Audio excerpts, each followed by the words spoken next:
Is this the beginning of the disaster? I can't believe I forgot to buy that ingredient. Maybe make a smaller version?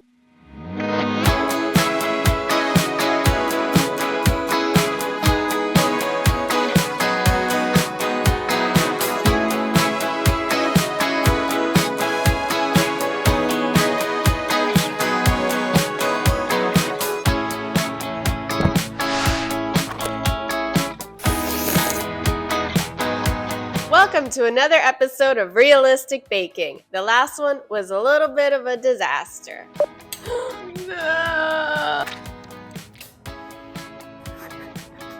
But I am determined to redeem myself. I will be cool, I will be calm, I will be collected.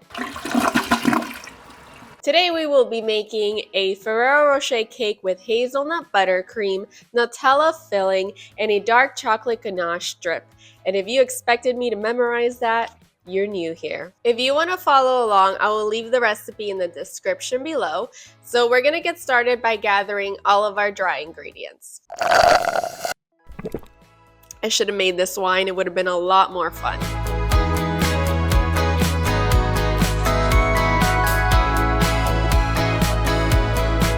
Flour, cocoa powder, baking soda, baking powder, salt, and sugar, which I didn't buy because I was like, I have enough of that in my house.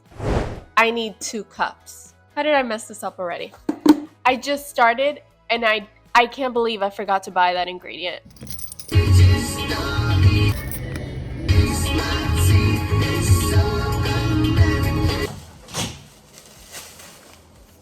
You'll start by rearranging your baking supplies with a totally positive attitude. Nothing but confidence here. I'm using my KitchenAid's bowl so I don't have to clean a lot of plates in the end. The first part of this recipe is 90% sifting to avoid clumps. Start with 2 cups of all-purpose flour. The max shelf life of flour is a year. This is a reminder to me. Old flour equals a crumbling mess. The next step is 2 cups of granulated sugar. Brown sugar is a great substitute as well. You don't have to sift sugar for very long, it's tiny, but you should put it through a strainer anyway, just in case. After that, you have 3/4 of a cup of unsweetened cocoa powder. I buy mine in small batches from Publix, which is a local supermarket. Up next, we need 2 teaspoons of baking soda. Ever since I had a cake explode in the oven, I triple-checked the dates on baking soda and baking powder. You need 1/2 teaspoon of baking powder, by the way. Did I try to sift it? Yes, I did. I am paranoid. Once I combined the dry ingredients manually, it was time to put my KitchenAid to use. It's my favorite Christmas gift ever. I forgot that the eggs were supposed to be room temperature, but it's fine. We can just keep going. Hi, Charlie. How are you? Charlie only hangs out underneath the counter when I'm baking, hoping I drop something. You need 2 large eggs for this recipe. If they're not large, just drop in a third. Another elusive ingredient is buttermilk. You need 1 cup. I make mine by mixing 1 tablespoon of vinegar into 1 cup of milk and letting it sit for 15 minutes. I dropped in a cup of vegetable oil into the mixture. Then drop in 2 teaspoons of vanilla extract and a tablespoon of hazelnut emulsion.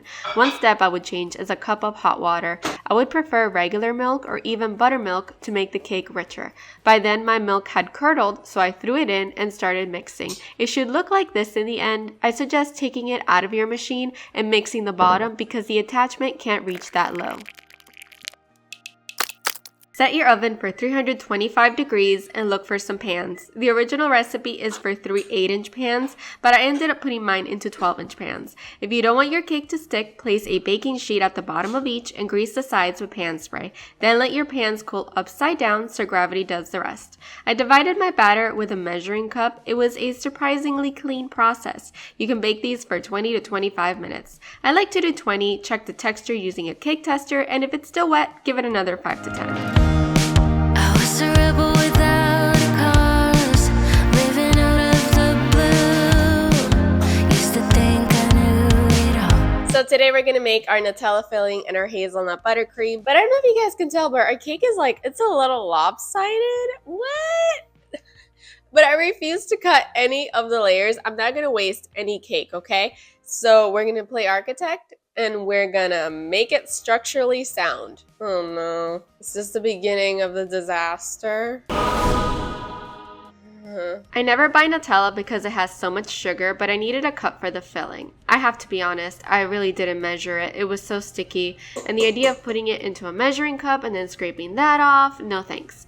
You will add 2/3 of a cup of heavy whipping cream to the mixture. I decided to do this by using a 1/3 cup so I could slowly integrate it, which looking back, I don't know why I used a spoon instead of a whisk to do this part. So here I add a 2nd cup, and then a final cup. Stir, stir, stick, and bam. You see my mistake? I accidentally added another cup of whipping cream. I forgot to only do 2, so when I was finally done mixing, the filling was super watery and runny, but I didn't realize my mistake until I started editing this. Get ready because this is when it started going downhill. This is my first time making this recipe, so I just assumed the filling would harden during the process. It did not. I should have only put a little bit in the center, but I wanted to taste it in every bite. Sadly, it ended up spilling over the sides. I decided to be more conservative for the 2nd layer, so I started in the center and slowly built around it.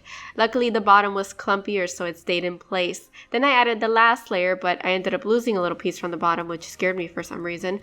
Thus, the Avengers assembled, and I cockily walked off screen to turn off my camera, only to run back because the cake started tipping sideways. That runny first layer came back to haunt me and make me pay for my sins. This is the face of a person who's thinking, oh no, not again. Why am I such a failure? And then I remembered skewers exist. I know this looks like a disaster, but I can save it. I started the chocolate hazelnut buttercream by chopping a 10-ounce chocolate baking bar. Working with chocolate is not my favorite because it's volatile. It can start melting randomly, and when you actually want it to melt, you have to do it slowly or it catches fire. I added 1, 2, 3, 4, 5, 6 tablespoons of heavy cream and then put it in the microwave for 30 seconds. Then you repeat the process like 4 times while stirring, and eventually it looks like this. I never have enough butter. Technically, I needed 5 sticks of butter, but I bought a pack of 4.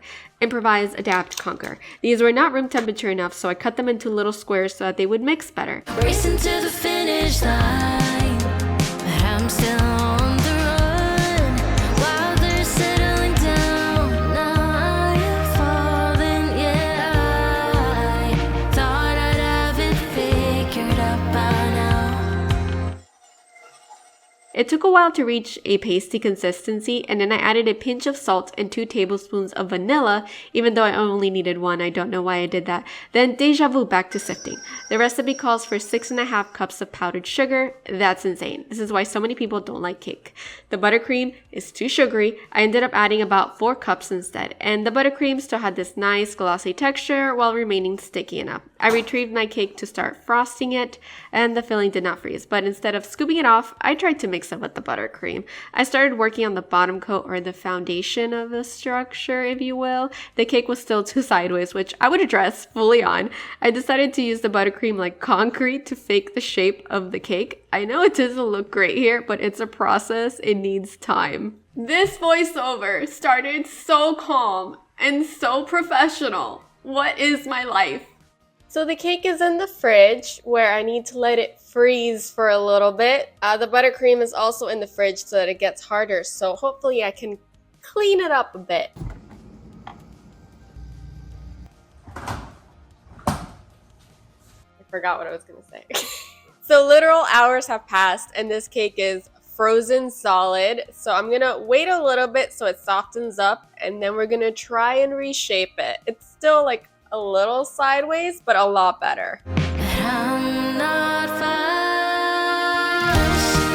30, should do it with grace, but I'm not okay. Still the world keeps turning. I need a break. I can't escape myself. This roller coaster of emotions and the person I'm becoming. Still learning, pushing 30, going out swinging, falling. Now I can hear it calling, going out swinging, falling. Then it was time for the final element, the dark chocolate ganache. You'll need 3/4 of a cup of semi-sweet chocolate chips. Another 6 tablespoons of heavy whipping cream later, I returned to the microwave in hopes of finishing this ordeal. My husband was home by then. Once the ganache reached room temperature, I began to pour it over the cake. I learned my lesson from the filling fiasco, so I worked from the center outwards, 1 spoonful at a time. I loved how glossy it was. Remember to slowly push the mixture over the sides to create drips. If you're too rough or go too fast, you're risking spilling too much, and then the ganache just becomes a second full coat over your cake. Then my husband said, "You need one layer cake." I cannot make one layer cakes. They're so boring. I would rather struggle, and yes, I did make a second batch of ganache because the cake was still lopsided. So yeah, I would rather struggle through a monster cake because it's just so much more satisfying. The easiest way to fill your piping bag is to put it in a large cup. I think Preppy Kitchen taught me that trick. And then I had to squeeze the leftover buttercream to the bottom, but not too far or it would spill out. The best place to get piping bags is Amazon, by the way. You get a million for $3. I also checked the consistency of the buttercream to make sure it hadn't melted too much throughout this entire process. And then I added my little swirlies, which I am so proud of. Look how cute they are and so uniform in shape. I still had buttercream left, so I added a decorative border to hide the last of the Nutella filling disaster. And ta-da! I pulled a miracle. Look at this glossy, delicious cake. Did I buy this at the grocery store? But seriously, I caught like 3 major mistakes while editing this video. I can't believe this thing is standing. So it is 7 p.m. at night. I feel like I've lost 10 years of my life, but we did it. She's here. She's beautiful. We leveled her out, kind of faking it out, but it's okay. Is she structurally sound? I wouldn't move in. But the important thing is that there was progress, definitely from last time. At least I think there was. Okay, let's cut this thing. That's a proud cake mom right there. Also, I turned on the lights. I finished this cake in the dark. That's how in the zone I was. But here you can see how nicely it cuts. There was perfect buttercream to cake ratio. And by the next morning, almost half the cake was gone. We devoured this thing. It was insanely good, super moist, and the perfect mix of bitter chocolate with buttery sweetness. I couldn't recommend it more with a cup of coffee. Thank you for sticking around to the end. We ended up making a 5-pound cake. I hope this inspires you to maybe make a smaller version. If you would like to continue the realistic baking series, you can click here to watch me fail at making cupcakes. It's the theme of my life, apparently.